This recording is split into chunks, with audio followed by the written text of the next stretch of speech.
de faire ça. C'est un peu Ah, ce que c'est les ça. gens disaient. Non, t'es pas assez gros, t'es pas assez grand. Check les gars qui sont là sont plus gros. Mais tu sais, avec des années de travail, avec, on va dire, avec des aptitudes peut-être supérieures à la moyenne dans certaines sphères de la force, tu comprends l'explosion que tu as. Et ça, Ah, c'est on vrai. va dire, il y a personne qui a ça sur le circuit professionnel présentement. Ben, ça t'a aidé à gagner le titre cette année Et aussi. si ça ne serait pas de ça, ça serait oublie ça. Ça n'aurait rien fait de ça. Parce que pour avoir ces aptitudes-là, tu sais, je l'ai fait de l'haltérophilie, j'ai fait ça 7 ans de temps, 5 à 6 jours semaine, puis j'ai jamais manqué de semaine. Ouais. Je pense que c'est important de dire aussi qu'il y a bien des aptitudes athlétiques, comme ton explosion, on va le dire, puis ta technique, ça s'est forgé tranquillement à l'adolescence. Puis Oui, c'est devenu comme quelque chose de normal pour toi. Tu sais, t'as pas à entraîner ça aujourd'hui. c'est en C'est de plein ça. l'acquis à l'adolescence, mais selon plusieurs études aussi, il y a plein d'aptitudes au niveau de la force qui se créent à l'adolescence. La force des mains, le bas de dos. Un jeune, admettons, de 13 à 16 ans qui va faire du PlayStation, on va dire, Ouais, c'est pas développera pas ces aptitudes-là, contrairement à quelqu'un qui va travailler manuellement. Ben, cette partie-là de la force, ça se répercute plus tard. Ça, ah, c'est ça. c'est prouvé. Ben, je pense que l'entraînement d'haltérophile que tu as fait pendant ces années-là t'a beaucoup aidé. Puis pour inspirer les gens à se lancer quand même s'ils n'ont pas le gabarit. Tu sais, peut-être pas que vous avez le background à Simon, mais moi je vous dis allez-y, tu sais, il n'y a rien qui est impossible Ben, dans, c'est ça. dans la vie. Là. C'est un peu le message qu'on veut dire. Fait que là, tu as commencé les compétitions de force au niveau amateur. En quelle année tu es devenu professionnel, Simon? Je dirais que l'année après le COVID, ça fait que 2 ans que je suis professionnel. OK, c'est ça. Ça veut dire, dans le fond, c'est le championnat canadien 2021, c'est ça? J'étais pas au championnat canadien 2021. J'ai 2020. deux. Non, j'étais dans le foot. Ouais, ah, c'est vrai, 2022, c'est vrai. j'ai fini septième, puis cette année, j'ai fini premier. Ouais. C'est vrai, fait que 2022, fait que c'est pratiquement nouveau. Fait que ça fait seulement 2 ans que tu as niveau professionnel, mais tu es arrivé, direct, là, je me rappelle, première année, tu te présentes au championnat de l'Est du Canada, puis tu termines premier au Québec. Oui. C'est comme ça que ça s'est passé, que là, tu as fait le grand pas, puis cette année, ton objectif, c'était quoi? Honnêtement, avant de commencer la compétition, avant le championnat canadien, tout le monde sait que tu as remporté, là, même si on n'a pas vu toutes les émissions encore qui passent à RDS, les gens sont au courant, il n'y a pas de secret, mais c'était quoi ton objectif réel? Avec les épreuves que j'avais, je savais que j'étais capable de le gagner. Je savais que ça allait être dur, mais je savais que j'avais des bonnes chances de le gagner. Puis même si mon deadlift, je savais que j'allais finir dernier, j'avais calculé mes affaires comme du monde, j'avais dit à Marie, même si je fais pas cette épreuve-là, je suis sûr que je suis capable de gagner quand même. Fait que malheureusement, je me suis blessé au deadlift, mais ça n'aurait pas donné tellement ben plus de points que ça. J'aurais ben, je sais pas un point. Les gars sont trop forts pour moi là-dessus, mais pour vrai, j'ai vraiment dit avant de partir, je m'en vais là pour gagner le championnat canadien. OK. Ouais. Fait qu'il n'y a jamais eu là, de Ah, je vise le podium ou le top 5. Toi, tu allais Donc, gagner. c'était des comptes à mon gym qui me disait ça. Tu vises quoi, le podium? Non, premier.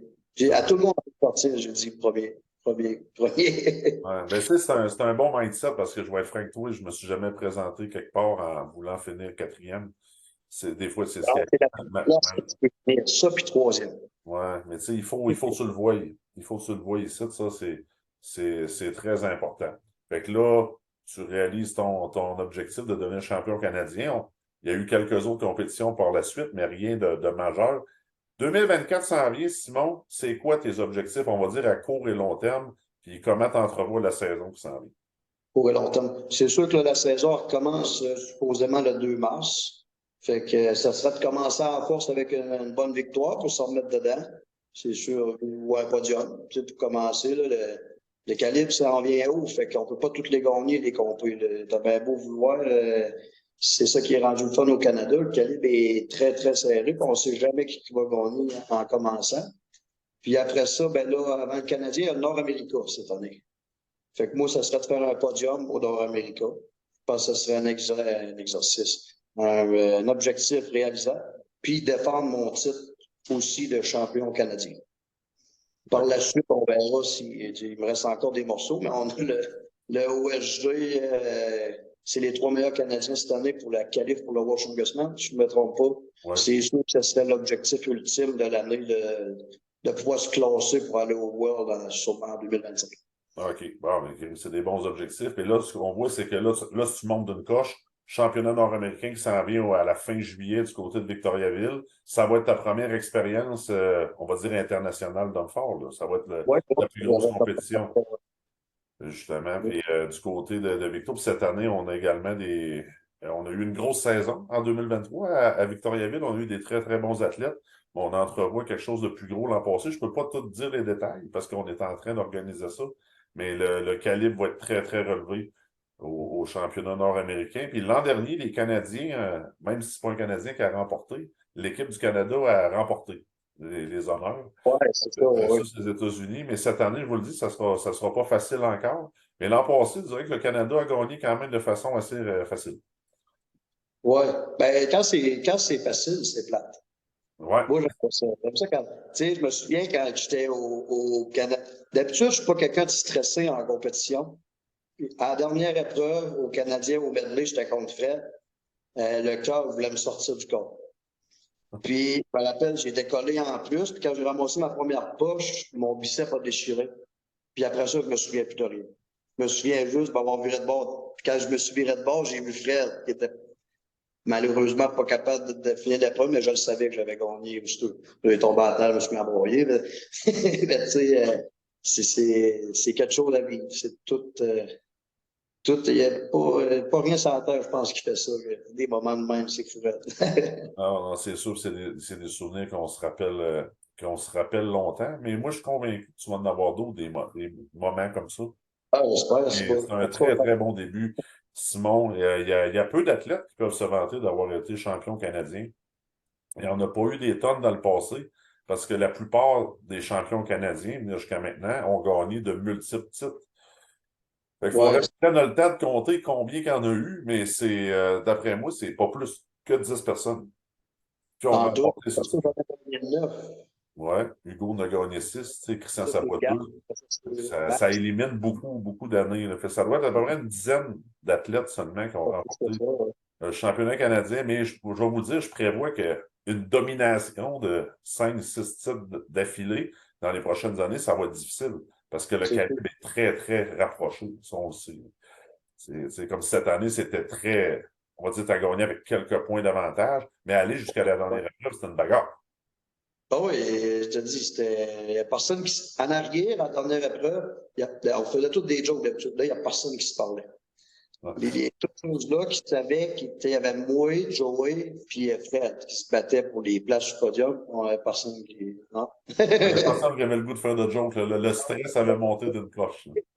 Joe, il n'y avait plus d'amis, c'était la guerre. C'est C'était le bien. fun. Mais non, c'est une super belle histoire, Simon. Puis j'aimerais ça que tu nous parles un peu de ta routine au quotidien. Qu'est-ce que tu fais là, mettons, tu es à l'entraînement à temps plein. Je sais que tu travailles au gym un peu à Rimouski, à travers ça. Mais parle-nous un peu de ta routine. C'est quoi une journée là, dans la vie de Simon Pratt? Je peux compter un mois avant le Canadien, parce que là, j'en recommence. Là. Mais un mois avant le Canadien, c'était. Je me levais tous les matins, je mangeais 8 repas par jour dans ce temps-là.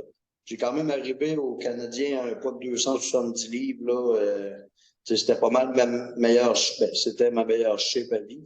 Fait que c'était 8 repas par jour. Stretching à tous les jours, j'en ai pas manqué un.